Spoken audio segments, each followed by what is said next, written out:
नमस्कार मित्रांनो, सुस्वागतम. मुरंबा मालिकेच्या आजच्या भागामध्ये शशिकांत आणि पंकज काका यांच्यामध्ये झटापट सुरू असते. शशिकांत पंकज काकांना डोक्याला लावतो आणि त्यांची ती झटापट सुरू असते. अस्मित हे सर्व बाहेरून बघत असतो. अस्मितला खूप भीती वाटते. कावेरी आणि मंगल मावशी ह्या तर खूपच घाबरतात आणि जेव्हा शशिकांत आणि पंकज काका यांच्या झटापटीत जो काही शशिकांतने बंदुकीचा गन आहे तो लगेच दाबलेला असतो आणि जेव्हा गोळी उडते तर लगेच सर्वांना खूप मोठा असा धक्का बसतो. मंगल मावशी अशी जोराने ओरडायला सुरुवात करते की आता अरे देवा, माझं कुकू गेलं म्हणून मंगल मावशी इतकी जोराने ओरडते. तेव्हा मात्र पंकज काकाही सुखरूप असतात, कारण त्यांनी एक जो काही भांड्यातील डिश असतो तर तो हातात घेतलेला असतो आणि आपल्या छातीला लावलेला असतो, त्यामुळे ती गोळी काही त्यांना लागत नाही. तेव्हा लगेच शशिकांत हा मंगल मावशीला म्हणतो की अगं काय ओरडतेस, हे बघ तुझा पंकज जिवंत आहे. तेव्हा पंकज काका हे मंगल मावशीला चेहरा दाखवतात की अगं खरंच मी सुखरूप आहे, कारण आज या भांड्याने मला वाचवले. तेव्हा मात्र मंगल मावशी आणि कावेरी यांच्या जीवात जीव येतो आणि पंकज काकाही सुखरूप असतात. तर लगेच कावेरीचे लक्ष हे अस्मितकडे जाते. कावेरी म्हणते की अस्मित अरे तू. तेव्हा अस्मित आत येतो आणि विचारतो की काय झालं आणि कसला तरी खूप मोठा आवाज आला, नक्की आवाज आला तरी कसला. तेव्हा शशिकांत हसून मुद्दाम म्हणतो की अरे फटाके वाजलेत. अस्मित म्हणतो की अहो पण दिवाळी तर झाली. तेव्हा शशिकांत लगेच म्हणतो की अरे गरिबांची कसली दिवाळी असते, आपण जेव्हा फटाके वाजवतो ना तेव्हा यांची दिवाळी असते. कावेरी आणि मंगल मावशी या दोघींना खूप राग येतो. त्या एकमेकींकडे बघत असतात. तेव्हा शशिकांत लगेच अस्मितला म्हणतो की ये इकडे ये, मी तुला सांगतो, आणि त्याच्या गळ्यामध्ये हात घालून त्याला थोडंसं बाजूला नेतो आणि सांगत असतो की हे तुझं सासर आहे ना, जरा कठीण आहे. तेव्हा कावेरी आणि मंगल मावशी धावतच पंकज काकांजवळ येतात. अस्मित म्हणतो की काय नेमकं काय म्हणतात. तर शशिकांत म्हणतो की अरे भिकार बोंबले म्हणजे भिकारी आहे आणि नेमकं काय म्हणावे हेच मला नाही कळत. अरे खानदानी, यांच्या चेहऱ्यावर जर बघितले ना खानदानी भिकारडे आहे असे लगेच तुझ्या लक्षात येईल. अस्मित म्हणतो की हो का, असे का, आणि मला तर वाटते मग हे लग्न मोडावे लागेल मग, असे तो मुद्दाम शशिकांतला म्हणतो. तेव्हा शशिकांत थोडा दचकतो आणि लगेच त्याच्या मनामध्ये असे येते की जर हा लग्नाला तयार झाला नाही, याने लग्न मोडले तर रमा मात्र आपल्या घरातच राहणार आणि रमा घर सोडून कुठेही जाणार नाही, तर आणखी मोठा प्रॉब्लेम होईल. आणि लगेच तो अस्मितला म्हणतो की अस्मित अरे वेडा आहेस का तू, अरे लग्न तुला तर घरच्यांची थोडंच करायचं असतं, लग्न कशाला मोडतोस. अरे तुला तर लग्न रमाशी करायचे आहे. रमा खरंच खूप चांगली आणि गुणी मुलगी आहे आणि ही आई आहे ना एक नंबरची अशी, आणि ते पंकज काका आहे ना एक नंबरची, सकाळी सकाळी काडी घेऊन फिरतो. तेव्हा अस्मित विचारतो की म्हणजे नेमकं तुम्ही काय बोलतात. तेव्हा शशिकांत म्हणतो की अरे कळेल तुला, लवकरच कळेल. अरे हे असं पैशासारखी सतत हापापली माणसं, सतत उधारी मागायचे, पैसे मागायचे, एक नंबरची भिकारी माणसं आहेत ही. तेव्हा अस्मित म्हणतो की म्हणजे लग्न झाल्यानंतर हे माझ्याकडे सुद्धा पैसे मागतील आणि मी तर असे इतके नाही कमवत यांना पैसे देण्यासाठी. तेव्हा शशिकांत लगेच त्याला म्हणतो की अरे तू कशाला टेन्शन घेतोस, तुला हा त्रास नाही होणार आणि तसंही त्या पंकजला मी थोडासा नवीन बिझनेस करून देणार आहे. तेव्हा अस्मित धावतच आपल्या पंकज काकांजवळ येतो आणि काय हो काका, कसला नवीन बिझनेस तुम्ही सुरू करणार आहात असे विचारतो. पंकज काका ते मी असे करायला लागतात. तोच लगेच शशिकांत म्हणतो की अरे साडी चोळीचा. तेव्हा अस्मित म्हणतो की अच्छा, म्हणजे म्हणूनच तुम्ही साडी नेसली का. पंकज काका म्हणतात की हो हो, अरे असं म्हटलं की आपण अगोदर आपल्यावर ट्राय करून बघूया आणि दाखवावी लागेल ना ती कशी दिसते काय दिसते, म्हणून मी हे असे केले. आणि तुम्हाला एक गोष्ट सांगतो की अहो ही शशिकांत साहेब आहे ना तेच बिझनेस साठी पैसे देणार आहे. तर शशिकांत लगेच डोळे वाचतो आणि शेवटी शशिकांतला हो म्हणावेच लागते. शशिकांत म्हणतो की हो हो मी त्यासाठीच आलो. तर पंकज म्हणतो की बघितले ना साहेब, त्यासाठीच आले. बघितलंस का, हा हा हे घे पैसे, 5,000 रुपये पैसे देण्यासाठीच आलो. पंकज काका लगेच पुढे येतात आणि हात पुढे करतात. तर शशिकांत लगेच अस्मितला म्हणतो की बघितलंस का भिकाऱ्यांची सवय. लगेच ताटली पुढे केली म्हणजे पंकज काका जे काही हातामध्ये ताट असतात तर ते पुढे करतात आणि लगेच खानदानी भिकारी आहे असे शशिकांत त्यांना म्हणतो आणि त्या ताटलीमध्ये पैसे टाकून देतो। त्यानंतर इकडे रेवाला मात्र ते सीमाच्या कपाटातून मंगळसूत्र घ्यायचे असते, रमा अक्षय नावाचे। तेव्हा सीमा तर रूममध्ये असते। मग सीमाला बाहेर जाण्यासाठी मुद्दाम एक प्लॅन करते की धावतच येते, आई अहो आई तुम्हाला रमा बोलवते, तुम्ही इथे काय करतात? सीमा म्हणते की रमा का? अगं रमा तर बाहेर गेलेली आहे। तेव्हा रेवा लगेच म्हणते, अहो आई रमाचं काही बी नसलं हे मला माहिती नाही, परंतु ती खूप जोरजोरात रडते। तेव्हा सीमा म्हणते की काय? अगं रमा रडते, काय झाले? रेवा म्हणते की मला माहिती नाही, परंतु ती मात्र तुम्हाला बोलवते। तर सीमाला हे खरं पडतं। सीमा धावतच म्हणते की बाजूला हो आणि लगेच बाहेर जाते। सीमा धावत गेल्यामुळे रेवा लगेच मनात म्हणते की ह्या रमासाठी यांचा जीव तडफडतो, म्हणजेच तिच्यासाठी धावतात परंतु माझ्यासाठी मात्र नाही। परंतु जाऊन दे, मला जे हवं आहे ते मला आता भेटेल, कारण आता ही तर बाहेर गेलीच आणि हाच तो चान्स आहे। म्हणून रेवा लगेच सीमाच्या कपाटाजवळ येते आणि जे रमा अक्षय नावाचे मंगळसूत्र सीमाकडे कपाटात ठेवायला दिलेले असते तर ते शोधत असते आणि शेवटी शोधल्यानंतर तिला कपाटात ते मंगळसूत्र सापडते, म्हणून तिला आनंद होतो। त्यानंतर इकडे पंकज काकांना शशिकांतने जे काही 5,000 रुपये दिलेले असतात तर पंकज काका म्हणतात की अहो साहेब तुम्ही तर हे 5च दिले, अहो आपल्याला तर 40,000ची बोली होती। शशिकांत म्हणतो की काय मी आणि 40,000? मंगला मावशी म्हणते की काय 40,000? पंकज काका म्हणतात की हो हो 40,000चीच बोली झाली होती आपली। तेव्हा शशिकांत म्हणतो की अरे हो लक्षात आहे माझ्या, अरे फक्त मी कॅश आणलेली नाही। तेव्हा लगेच मंगला मावशी म्हणते की अहो इतका मोठा माणूस तो आणि कॅश घेऊन फिरेल का? तुम्ही एक काम करा, तुमचा मोबाईल आहे ना त्या मोबाईलवरून यांच्या मोबाईलवर पैसे पाठवा, असे जेव्हा मंगला मावशी म्हणते तर शशिकांतची पूर्णपणे जिरते। मंगला मावशी म्हणते की आहे ना हो ते असं पैसे पाठवणे मोबाईलवरून त्या मोबाईलवर, मग तुम्ही ते पैसे पाठवा म्हणजे आम्ही आमच्या रमासाठी लग्नात असं मोठं काहीतरी गिफ्ट घेऊयात। तेव्हा अस्मितला लगेच शशिकांत म्हणतो बघितलंस का, अरे ह्या बायका दिसत्यात तशा साध्या नाहीत, अगदी पाताळयंत्री बाई आहेत आणि तू लग्न करतोस ना तू नक्की रस्त्यावर येणार। तर अस्मित म्हणतो की काय? तेव्हा शशिकांत मुद्दाम लगेच त्याला म्हणतो की अरे मस्करी केलीस मी, आणि शशिकांत लगेच पंकज काकांच्या मोबाईलवर ते 40,000 रुपये ट्रान्सफर करतो आणि हे बघा आले ना असे मोबाईल दाखवतो। पंकज काका तर अगदी खुश म्हणतात की आले हो आले। मंगला मावशी म्हणते की हो हो, आणि तेव्हा त्यावर पंकज काका असे सुद्धा म्हणतात की साहेब पुन्हा जेव्हा सामान भरावे लागेल तेव्हा आणखीन काही पैसे तुम्ही या फोनवर पाठवून द्या। तेव्हा शशिकांत लगेच धमकावून म्हणतो की अरे तू अजिबात काळजी करू नको, सर्व सामान माझ्याकडे आहे, तुला जितकं सर्व सामान लागेल ना तितकं सर्व मी तुला सामान देईल, तू फक्त चांगला व्यवसाय कर। आणि तो पुन्हा पंकज काकांची गचंडी धरतो, त्याच्या गालगुच्च्या धरतो। पंकज काका आणखीन घाबरतात, त्यांना त्रास होत असतो। मंगला मावशीला सुद्धा या शशिकांतचा खूप राग येतो आणि अस्मितला म्हणतो की चल अस्मित मी येतो आणि लग्न मात्र रमाशीच करायचे ना, आणि नाहीतर मी जशी ते फटाके येऊन वाजवले तसे तुझ्या घरी येऊन वाजवेल जर तू रमाशी लग्न केले नाही तर। अस्मित हा मुद्दाम हसायला सुरुवात करतो। कावेरीला मात्र ह्या सर्वांचा राग येत असतो आणि ते सर्व निघून गेल्यानंतर कावेरी पंकज काकांना म्हणते की भाऊजी अहो तुम्ही कशाला त्यांच्याकडून पैसे घेतलेत? पंकज काका म्हणतात की ताई अहो त्यांचा मार सुद्धा मी खायचा, त्यांच्या धमक्या सुद्धा मी सहन करायच्यात, आणि आता इतके पैसे मी त्यांच्याकडून नाही घेऊ शकत का? तेव्हा कावेरी म्हणते की अहो तसे नाही, पण त्यांनी जर अजून तुम्हाला त्रास दिला तर? तेव्हा पंकज काका म्हणतात की काही कोणी करत नाही आणि हे जे पैसे आहेत ना मी असेच जपून ठेवणार आहे, खरचणार नाही। उद्या जर आपल्या रमाला पैशाची गरज पडली तर यातीलच पैसे नाही देता येणार का? कावेरीला आनंद होतो। तेव्हा मंगला मावशी म्हणते की अहो किती हुशारीने तुम्ही वागलात, त्या जाड्याने तुम्हाला किती मारले हो, तुमच्यासाठी आम्ही औषध घेऊन येते। म्हणून मंगला मावशी धावतच जाते आणि तेवढ्यात काका हे तेथे बसलेलेच असतात आणि रमा अक्षय धावतच येतात। रमा ही काकांची ती अवस्था बघून खूपच घाबरते। काका अहो काय झाले इतकी तुमची कठीण अवस्था? तेव्हा अस्मित म्हणतो की हो मीच त्यांना इतक्या घाईने बोलावून घेतले, कारण मगाशी जो आवाज झाला तो फटाक्यांचा नव्हता, बंदुकीचा होता। तेव्हा मंगला मावशी परत येतात तर अक्षय आणि रमा विचारतात की काका अहो तुम्हाला जास्त तर लागले नाही ना?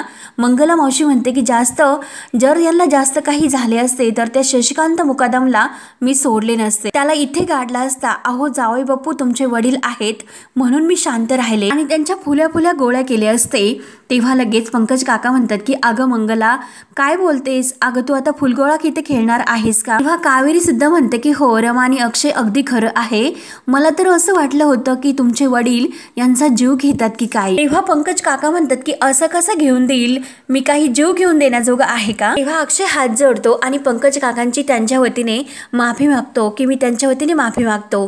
पंकज काका म्हणतात की जावई बापू अहो याची काय गरज आहे. तेव्हा काका म्हणतात की अहो तुमची काय चूक आहे, तुम्ही कशाला त्यांच्यासाठी माफी मागतात. आणि हे बघा हे केस मी त्यांचे घेतले आणि हे तुम्ही काय म्हणतात की KDNA आणि KADNA याच्यासाठी हे महत्वाचे आहे का. तेव्हा अक्षय म्हणतो की DNA आणि लगेच ते केस अक्षयच्या हातात देतात. तेव्हा अक्षय विचारतो की अहो काका पण तुम्ही हे सर्व कसे जमवले. तेव्हा पंकज काका सांगू लागतात अहो एक केस तर ते मी गाडीमध्येच काढला होता, परंतु ते काढता काढता हे जे काही आहे ते रामायण घडले आणि हे सर्व म्हणजे मला केस मिळाले. आणि जेव्हा ते गोळी मारत होते आणि त्यासाठी झटापट सुरू होती तेव्हा मी त्यांचे असे केस ओरबाडले आणि जितके हातात येईल तितके मी घेण्याचा प्रयत्न केला.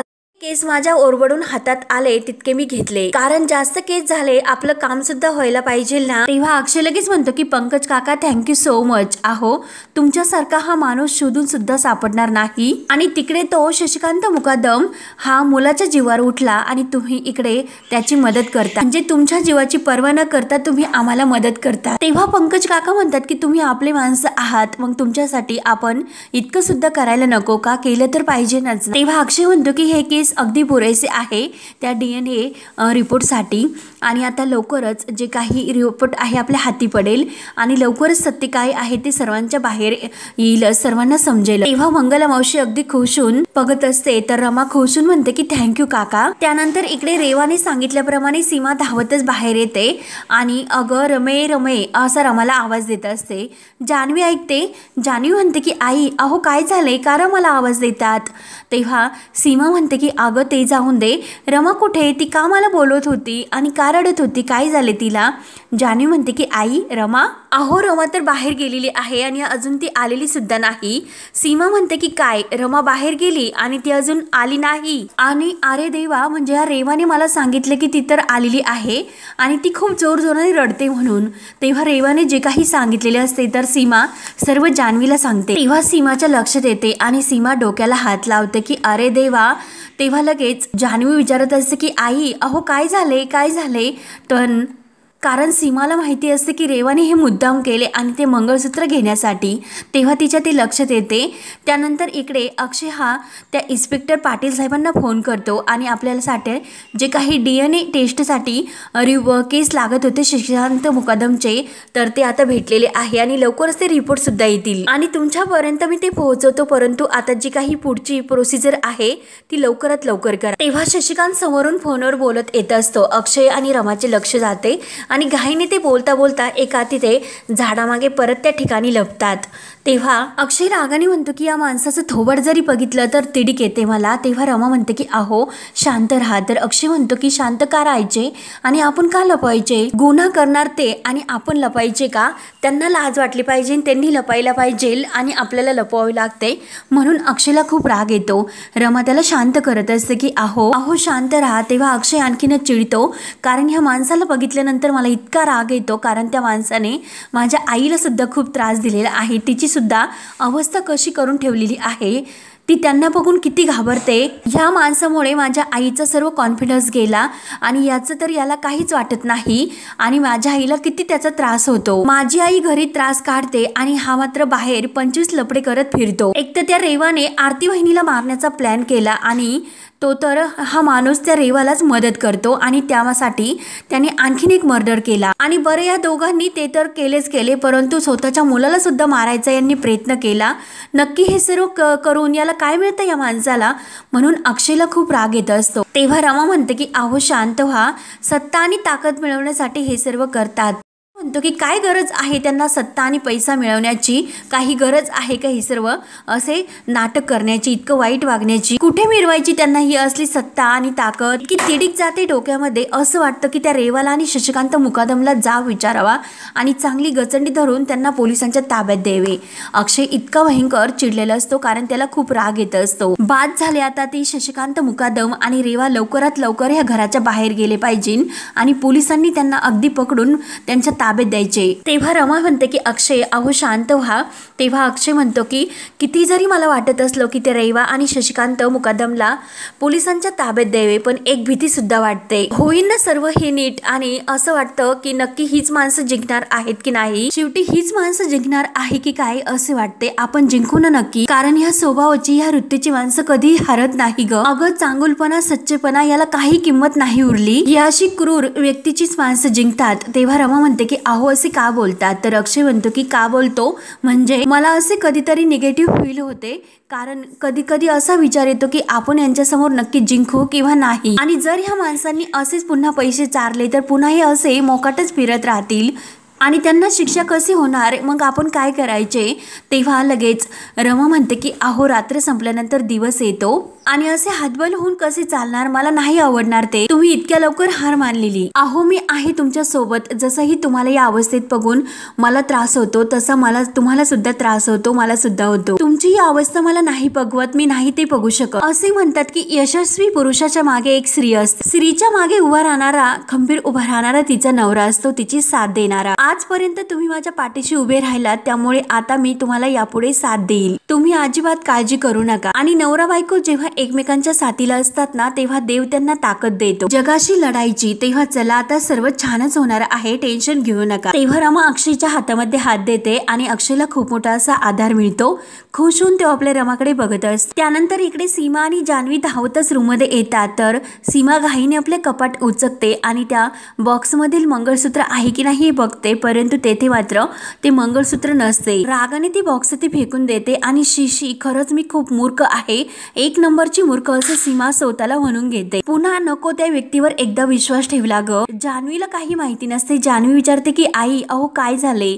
तेव्हा सीमा म्हणते अगं हे म्हणतात ना ते अगदी बरोबर आहे, मला ना अक्कलच नाही. अक्कल एक नंबरची विंडो आहे मी, एक नंबरची विंडो. तेव्हा जान्हवी म्हणते की आई अहो तुम्ही शांत व्हा आणि एक्झॅक्टली मला सांगा की काय झाले. तेव्हा सीमा सांगू लागते की अगं येथे रेवा आली होती आणि मी रूम मध्ये होते आणि रेवा मला सांगत होती की रमा आली आणि रमा रडते, तुम्हाला बोलवते. मी तिला म्हटले होते की अगं रमा घरी नाही, ती बाहेर गेली, परंतु ती म्हटली की नाही रमा घरी आली आणि ती खूप रडते म्हणून मला टेन्शन आले आणि मी घाईने बाहेर आले, म्हणून पळत पळत आले, बघते तर रमा नाही आणि येथे आले तर हे मंगळसूत्र येथे नाही, तिने चोरले ते मंगळसूत्र. तेव्हा जान्हवी म्हणते की आई एवढंच ना, ते रमाचं नवीन मंगळसूत्र ना.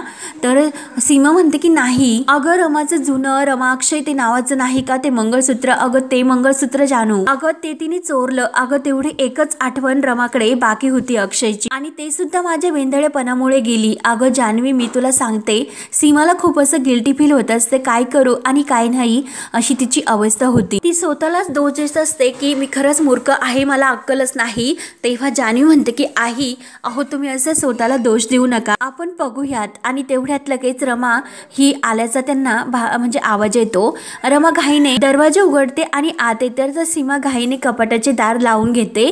तर रमा विचारते की आई अहो काय झाले, तुमचा चेहरा असा का पडला. तेव्हा सीमा लगेच रमाला म्हणते की रमा सॉरी, मी हात जोडून तुझी माफी माग, मी चुकले अगं, मी मूर्ख आहे, खरंच मी मूर्ख आहे.